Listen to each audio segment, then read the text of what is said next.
always wonder what would be fun to listen to. When I think about listening to a podcast, I love hearing behind the scenes. I love hearing personal stuff.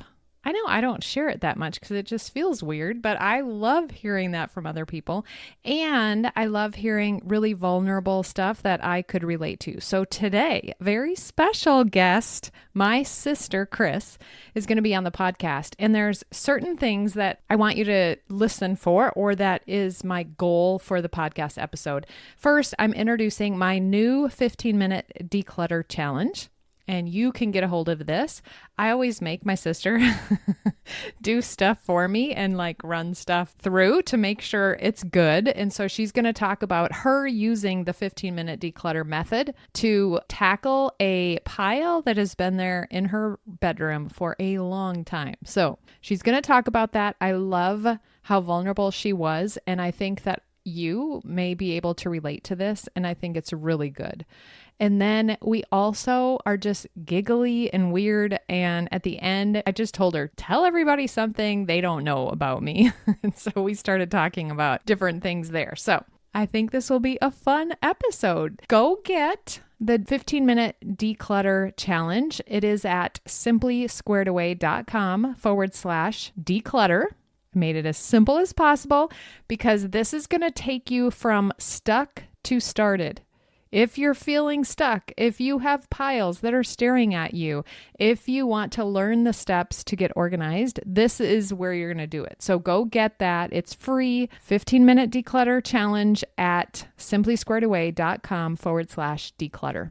And let's go. You're going to meet Kris. She's never been on the podcast before, so I'm super excited about this. Are you ready to work less, feel more organized and productive, streamline repetitive tasks, and implement systems that allow your coaching business to run smoothly even without you? If so, you're in the right place. Welcome to the Organized Coach Podcast, your go-to source for practical tips and solutions. I'm your host, Tracy Hoth, professional organizer, certified life coach, simplifying expert, and most of all, down-to-earth fellow coach just like you. No matter if you think you're missing the organizing gene, have ADHD, or just love anything organizing, I'm here to help you become an organized coach with a business that works for you.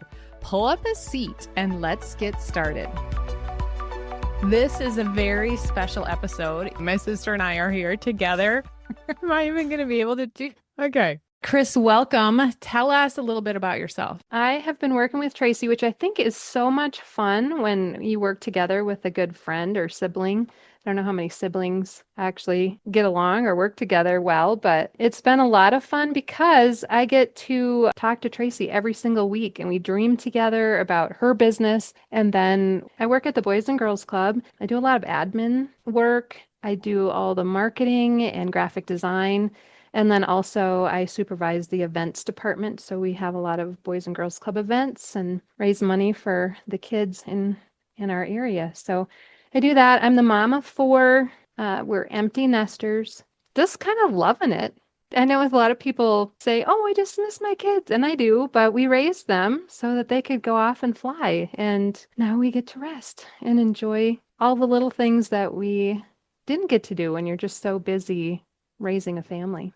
I wanted to have you on here for a couple of reasons. And I was thinking about what do I want people to walk away with after this episode? One thing for sure is just to see behind the scenes.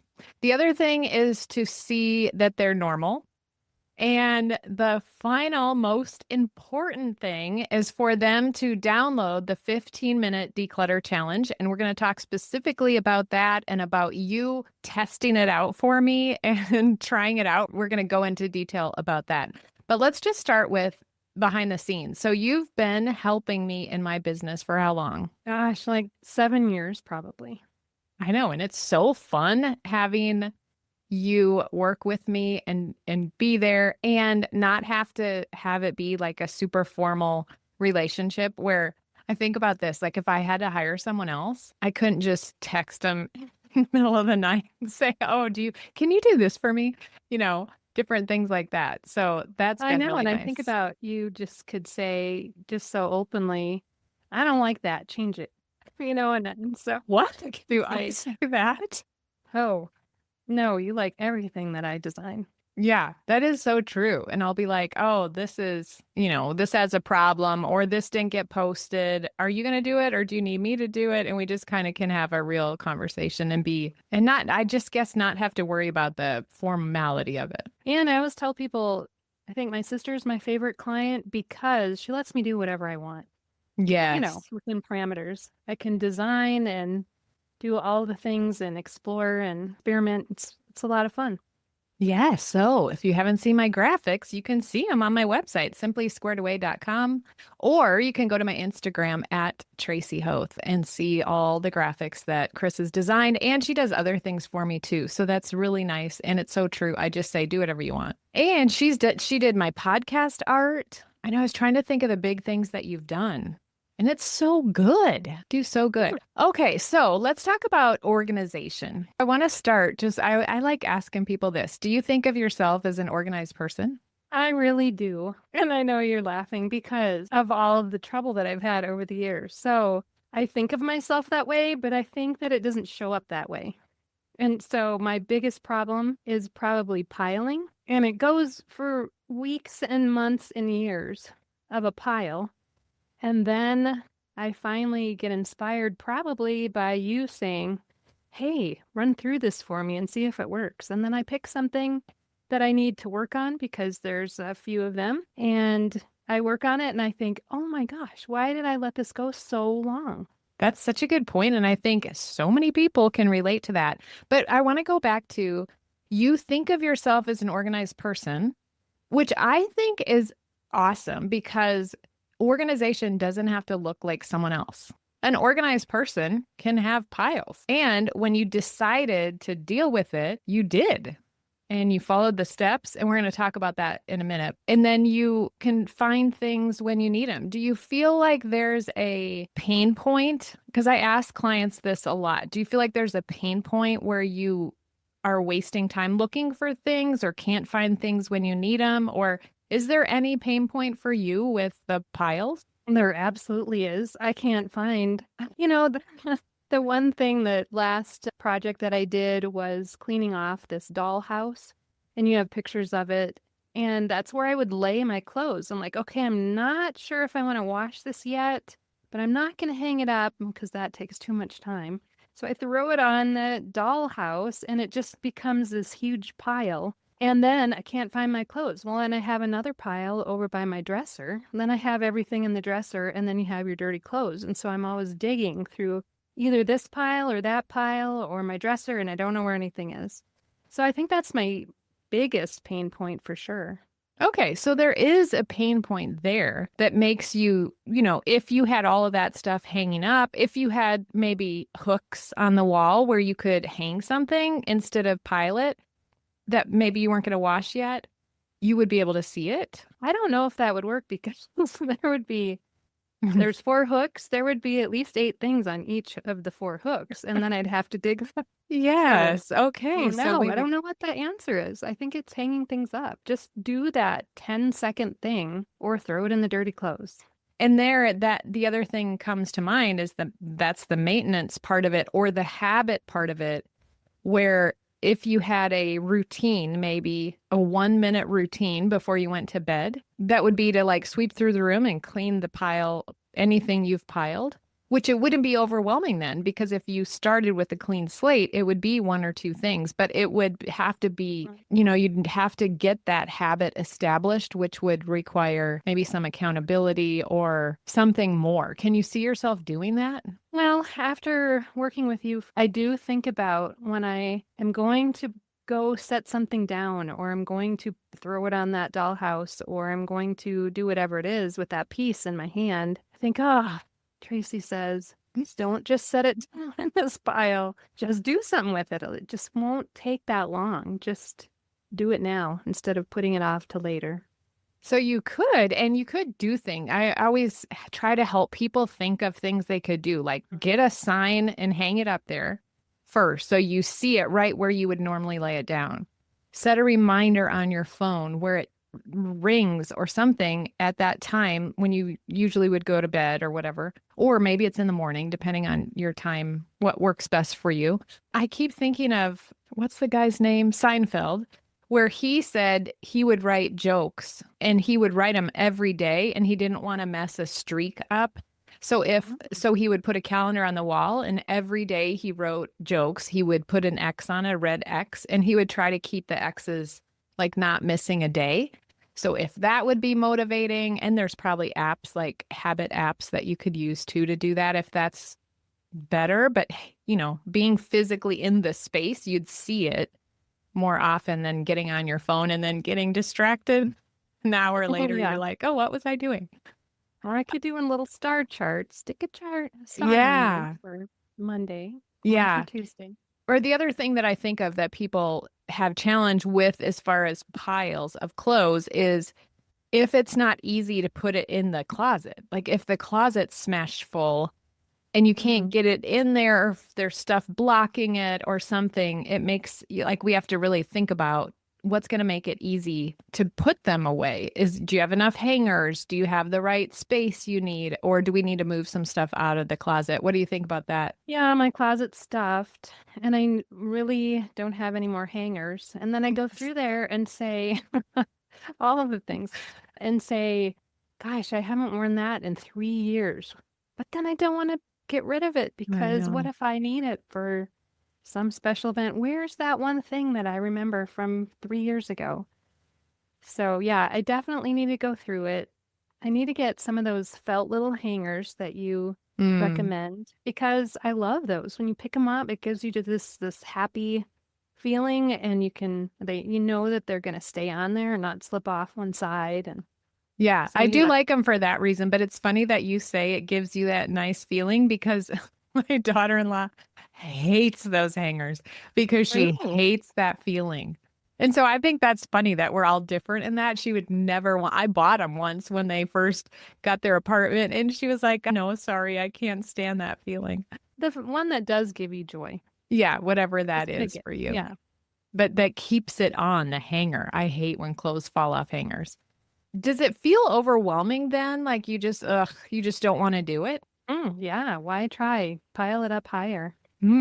Okay, so let's talk about that specific challenge. I texted you or something and said, okay, follow this. I'm making a new free offer that I want to give to people. It's called the 15-minute declutter challenge. And so you went through the paperwork or the challenge, and then you chose the area of this pile in your room. So if you go download the challenge at simplysquaredaway.com/declutter, you can get the challenge and you can do it as well. And the picture of Kris's pile, her before and after, is in that document. So you're going to be able to see it. Okay, so you chose that area. And I thought in my mind, ooh, I wonder if that's a little bit too big of an area to choose. But you did it. So tell us about your process in doing it. It just was such an eyesore, and it was on my mental list to get done. So I chose that, and I thought it was probably a little big, but I grabbed my trash bag, I grabbed a donation bag, and I put a beach blanket over my bed and just threw and everything on the pile. And I don't know if you have pictures. Maybe they'll be somewhere, but I sent you a pile or a picture of this huge mound of stuff and all the things that were sitting around it on the floor. And I looked at the space and I just thought, look at that. Oh my gosh, it's just beautiful. And so I vacuumed and dusted the windowsill, which I hadn't seen for, I don't know, 6 months to a year. And then put the new piece in there. And then I looked over at the bed and I thought, oh, I do not want to go through all of that stuff. But I used your system, and I think you have in there, take a deep breath and visualize it gone. So I'm like, okay, I can do this. So I went through and sorted everything, put the stuff that I knew that I could put away or hang up in my closet, threw the stuff that needed to go in the garbage, and then just went through every single piece and put it away. So what were some of your categories when you sorted? I mean, I know you had clothes that you were going to hang up, clothes that didn't you have winter clothes or something that you needed to find a separate place for? I did. I had about 15 sweaters. Oh. Just piled underneath all the other stuff. And I just thought, well, I have to get a better system on what I do with my winter clothes.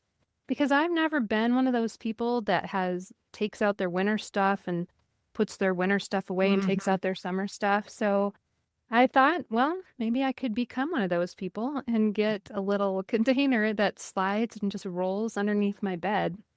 So then my next step to complete that was to measure. So then we went to the store, but I hadn't measured. So yeah, winter clothes, I donated clothes, You had books, garbage. notebooks. Did I? Yeah, yeah. I had a little bathroom bag, suitcase thing that I take with me when I travel. I think I had a couple pairs of shoes. Remember when people used to scrapbook? Yes. I had a scrapbook box down there. I mean, there was dust this high, and it had paper in it. It had these scissors that I had been looking for forever. I mean, years. When's the last time I've scrapbooked? I have no idea. I don't know what other piles. Well, I really appreciate you being so honest because you said this pile's probably been there 6 months to a year. And in my head, I was like, really? That's it? I mean, that's pretty good. But you had Yeah. scissors that you have been looking for years that you Well, found. the scrapbook thing. Yeah, Yeah. it had been sitting back there, but I had probably cleaned it off at some point, at least the top Yeah. layer. But what was under there? A dollhouse.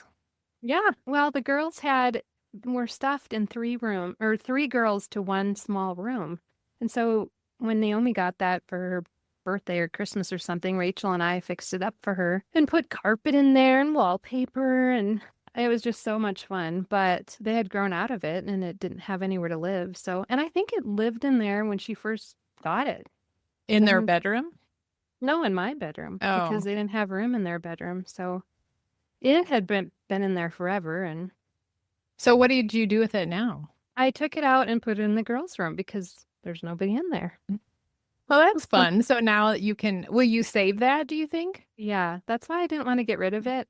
Yeah, we'll replace the wallpaper and the carpet someday for the grandkids, but Yeah. I don't want to get rid of it, and I don't really want to put it in like the shed or something, so it's just gonna get gross. Yeah.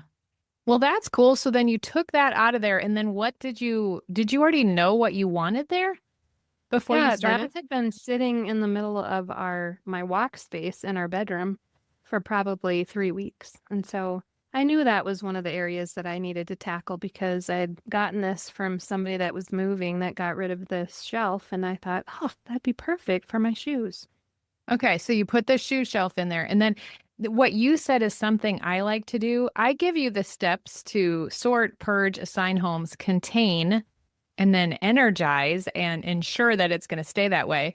But one thing I liked doing when I was in people's homes helping them is when you sorted everything onto the bed, is to go back to the space and clean it up and vacuum it and finish it and make it look so fun because then you actually have something that you can look at that's done. So that's what you did. Yeah, I didn't. I set up my new space before I went through my bed even, and I took a picture of it and I thought, well, it's good to set it on your bed because then you can't go to bed. You have to sleep there. So you better take care of it. Yeah, so I can see taking all that stuff off, putting it on the bed, vacuuming, dusting, moving the shoe shelf and putting the shoes on them definitely takes more than 15 minutes. Yeah. And then I was pooped. I looked at the bed and I'm like, oh. Did you take a break then or you went straight to the bed? Well, throughout the time that it took me to go through the bed, I'm sure I had a meal. And this is what I just want to encourage everybody with. This 15-minute declutter challenge is to go from stuck to started. That's Mm. kind of the key. So you can for sure choose your purse or, the front seat of your car or the top of a dresser or nightstand or bathroom counter or something like that, I mean, I've seen lots, so I know even those places might take longer than 15 minutes, but choose somewhere and get started. And even if it takes more than 15 minutes, like Kris's example, do 15 minutes and then come back later and do 15 more minutes and then come back later. I mean, you don't have to do it all in one sitting. Now, if you pile everything on your bed, have to do it in one sitting. So was it hard for you? I know having worked with so many people that some people find it hard to make decisions on what to keep and what to let go of. And other people just have a harder time getting started or sorting or assigning homes to things. So was it hard for you to make decisions about getting rid of stuff? Yeah, I think you have to get in the mindset where you say, I can't keep everything. Mm. So I don't know. There's times where something just clicks and I say, okay, get to this. My house is not big enough for everything that I want to keep. So you have to decide. And what else was helpful in making those decisions? Mm. I say, what would Tracy do? And what Tracy comes to your tell me to mind when do? you think that? Well, like, have you used it in the last year? For sure. Do I plan to use it again? Could someone else benefit from this? I think there was a couple things where I thought, "Oh, I'm going to give this to the neighbor or give this to one of the kids." The other question when you were saying those that came to my mind was, does it have a home? Do I have space for it? Because I think about like trying to find homes for things, or we don't have space to put it because we have so many of those kinds of things. So the home for that item might not even have room for it. Yeah, what do you do if something doesn't have a home? You have to make a home for it. Well, yeah, that's what you did with your winter clothes, right? You're trying to find a Yeah. home for those because you didn't have those you're setting those somewhere in the meantime until you get the container that is going to go under your bed. On one of my other piles. I was going to say, do you have that on the calendar? Do you have that get winter clothes put away on the calendar? Yeah, I need it on my to-do list. Okay, and then before we started recording, you talked about another area that I think so many people have in common, which is your kitchen counter area. Yeah. When I come home, whether it's just, I mean, Jason lays the mail on the table, and then I'm not sure why, but then I have to go through the mail because I'm like, well, it's sitting on the table there. I got to get rid of it. And it's like credit card offers, which I always ask Jason, just rip them up and just throw them away. But so then I go through them, and if it's something that we need to keep, I stick it over on the pile on the counter. And there's just different things that don't have homes or things that I have to take out to the camper to put away. Or, when you come home from a trip, you're just like, dump, everything goes right there. I'll get to it when I get to it. But that's something that needs to be done, probably for me at least every week to manage. And you don't do it every week? Well, it always helps to have a Bible study at your house so that once a week you have to pick that up. I mean, once in a while, I grab everything and take it upstairs and sit it on my bed because I have to go through it. Sometimes that just lands back down on the counter, but then it makes you go through everything at least once a week. Yeah, I do agree that's the accountability we need. And some people use that with the cleaners coming. They clean everything up before the cleaners come or having company over. And where if you establish that and you do it and make it a regular occurrence, then you would be cleaning it up. But then I think, what other ways are there to do that, to make it clean? I mean, I guess that would be a daily habit, to start a daily habit of keeping it clean. Because it wouldn't take that long, where if you let it go for a week. Yeah. And you've also said before, attach it to something that you already do. So if I'm walking around the house, brushing my teeth at night, I can go, oh, okay, that needs to go, and I'll take this back upstairs when I go back up there. I always think too, never go up or down the stairs without taking something that needs to go. The other thing I do is stop before you leave an area, turn around and look and like find one thing you can pick up or straighten up or take with you when you leave. The other thing, when you said tie it to stuff you already do, you guys are good at always cleaning the kitchen. Like you're really good at having the dishes done and having the kitchen cleaned up. So I feel like tying that countertop to that would be helpful because it's in the kitchen. We go through stages now. We're empty nesters. And so Jason's had the summer off because he's a professor at the university and he has been doing all the dishes. So while he does the dishes, I'm not home, but yeah. Oh, he does them like for the day or gets ready. Well, if he makes dinner or something like that, or if I make dinner, then he has to do the dishes. So yeah, we could talk about, especially now with him being back at school this week, we could talk about that, tying it in. One thing that I taught my kids, though, in the kitchen is that the dishes are not done unless the countertops are clean and wiped off and the sink is scrubbed and everything is wiped so that there's no water stains.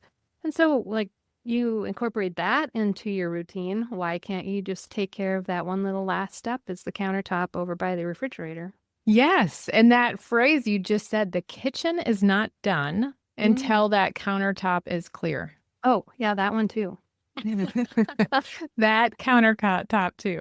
Okay, what else? Is there anything else as far as organization that I mean, I don't know. If you would want to tackle something, is there something that stands out? Like, I'm going to really prioritize this as far as either maintenance, a habit, or organizing it? I guess the way that I want to be eventually is to get this little section done, which is my shoe shelf, and not use that top again. So I'm putting things on there that can fall over if I put a shirt on it, or just something there that's not going to let me put something on there. And then I'm going to tackle that one little last bookshelf over by my dresser that where all of the sweaters are now. And then I'm going to make that so it's pretty. And so every night when I go to bed or when I walk in there every day or when I take my shirt off at night, I'm not going to put it on this space that's just makes my heart happy. I'm going to take care of it and just to do that one last 10-second thing is to hang it up or put it in the dirty clothes and make that decision right then instead of Mm-hmm. 1,000 decisions, at the end of the week or something. Yeah, Maybe because not just right 1,000. there, clutter is delayed decisions. Yeah. So every time you don't make a decision and put it off, you're just creating clutter. And And piling it up for later. yeah, I think about your future self. You're like sabotaging her because Hmm. you're creating all these decisions that she has to make later and that she has to visually see that pile every single time she walks into the room. So I think about what you were saying earlier, and this is for everyone listening. Who do you want to be? And that came back to the identity. Like you said, you want to be a person that walks into their room. There's no piles, there's pretty spaces, clean floors. Like that's who you are. And when you think about that, then the next time you want to put something down, it would just seem so foreign because that's not who you are. You're just not someone who does that. Yeah, I do feel that way about our bed. So when Jason and I got married, like 28 years, 29 years ago, we decided that we were going to be the people that makes their bed in the morning. So we made an agreement, whoever gets out of bed last has to make the bed and put all 7 pillows on there. And, no guy wants to find 7 pillows and put them all kitty corner correctly. But we just decided that that's who we were going to be. And so now every time we walk into our room, it looks pretty. That bed looks all set up and it looks like, wow, look at that.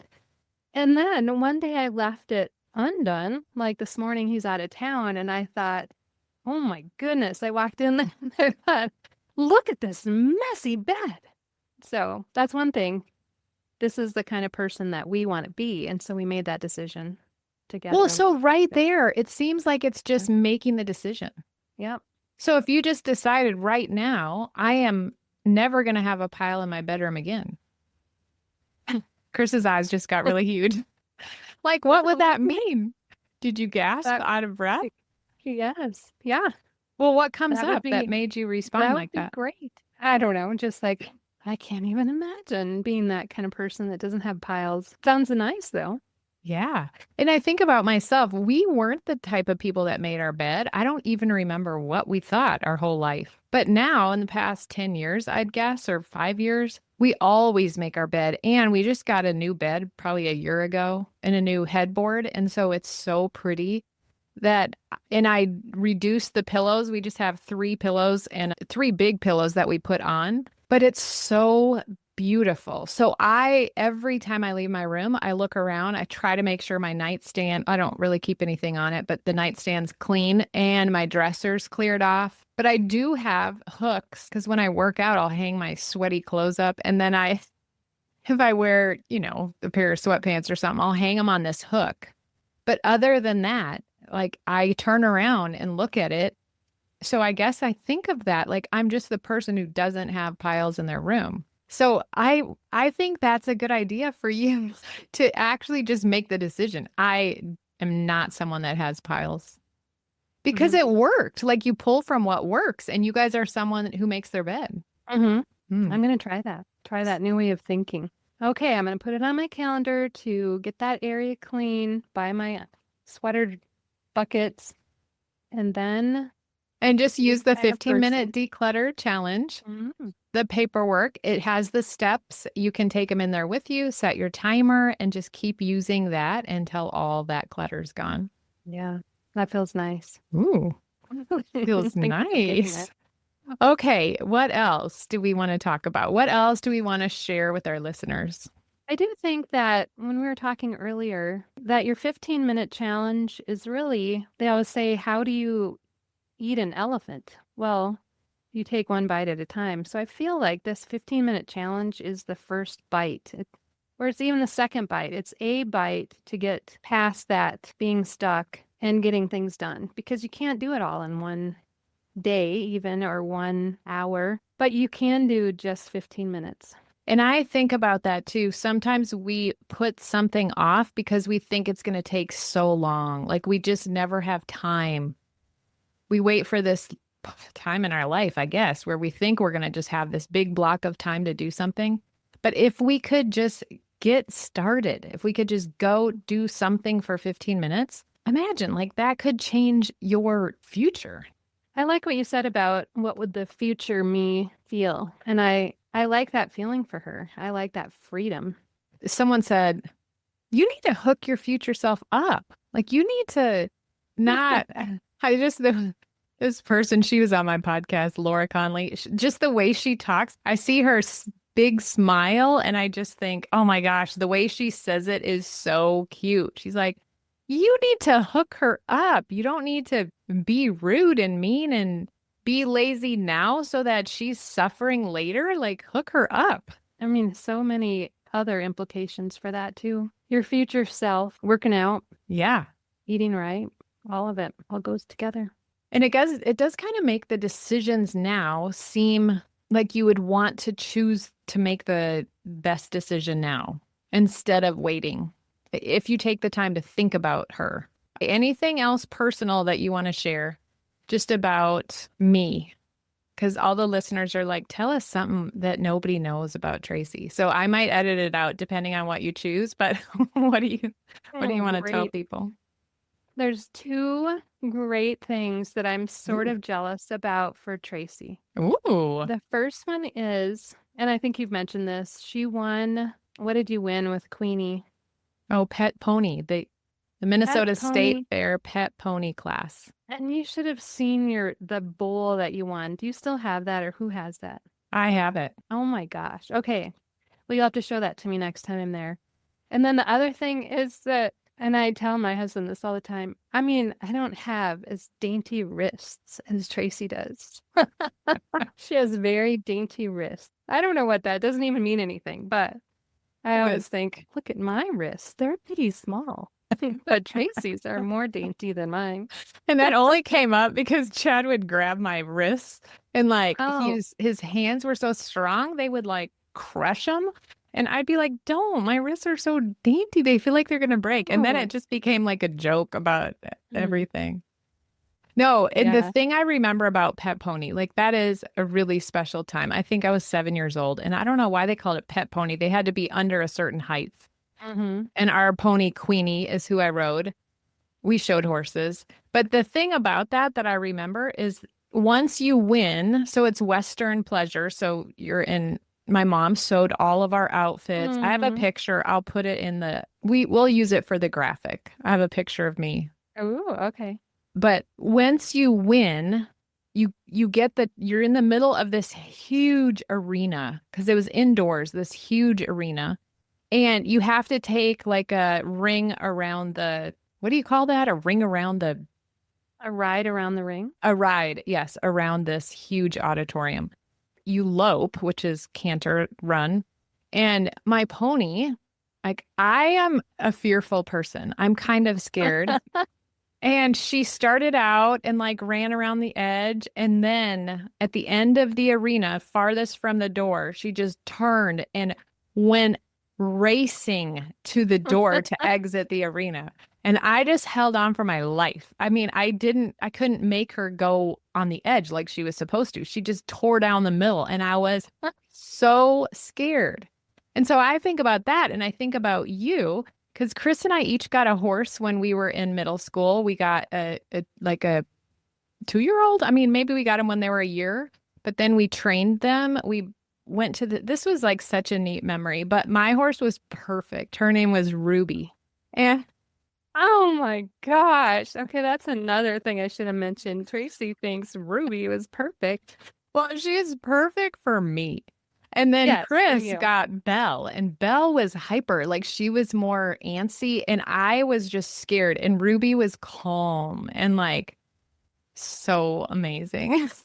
Or you could have said Ruby was very boring and plodded along, where Oh, Bella was ready to go and happy to go with you anywhere you wanted to go. yeah, no, I would be nervous riding on Belle. But that's the one thing about you. Like you were more not scared. You were more adventurous. You like to like you would barrel race and race where I was way too scared to do that. When we watch shows and we see people like doing pulls or barrels, I never did that. Kris did that. Yeah, I loved it. Yeah, I get nervous even thinking of it. And you're much more adventurous now. Like you guys mountain bike and I'd be scared to death and you guys do all sorts of stuff. You're a fly Yeah. fisherman. We climbed down. Oh, I took you down when we Oh yeah. down the gauntlet. I mean, you had to lower yourself down and then dangle your legs down onto your tiptoes where you could barely reach the next step and let yourself down to get all the way down this, I don't know what, 500-foot kind of crevice down to get to the water to go fly fishing. Did you catch any fish? I don't remember. I can't remember. I mean, the climbing part doesn't scare me. Now, if I was rappelling off of the cliff, like some Yeah. people were there, I would be scared. But climbing and you're touching something all the time, that wasn't that bad. But that was an adventure. Like I was glad we did that. Yeah. I think our dad is very jealous that I took you down there, but I haven't taken him. Yes, he is. I will do anything once to say I've done it. Now, I would do the gauntlet again. Like I like that. But I'll do anything once, but then I don't ever need to do it again. Hmm. Jumping out of a plane? Yeah, if I were to do that, I would do it once and never again. Like we went to the lake this summer and I jumped off the cliff last year, so I definitely don't need to do that again because I kind of Yeah. am scared of heights. Yeah. Okay, so anything else besides dainty wrists and winning at the Minnesota State Fair? I don't know. I'll think of something tonight when I'm sleeping, trying to go Yeah. to sleep. Well, you were the firstborn, but I think of people that have firstborn and then I was the secondborn. I feel like our personalities are switched because you're usually the wilder, adventurous one with no fear is the secondborn. But I'm definitely follow the rules. You know, I'm more cautious. And so I do remember, since we talked about this before we turned the thing on, let's tell the story about how we lived out in the country in Minnesota and we rode the bus. And so we walked like, Oh I don't my know, gosh. quarter of a mile out to the bus at the end of our driveway. And in the winter, we didn't have like cool name brand stuff. So we wore snowmobile boots to school Yeah. We did not have moon boots. yeah, moon boots were Cool cool. things. And if Dad didn't get the driveway plowed, or if he did do it at 5 in the morning and it had blown over again, you couldn't wear tennis shoes. So you had to wear your boots and sometimes even snow pants. But I doubt we did that in junior high. Yeah, so we walked out to the end of the driveway. I would never have thought of this because I am a rule follower.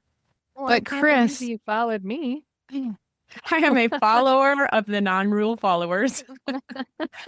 But Kris brought a paper bag out to the end of the driveway and stuck our boots in it, our ugly snowmobile boots. And then we put our tennis shoes on and went to school. And then we had to remember, then she buried them under the snow.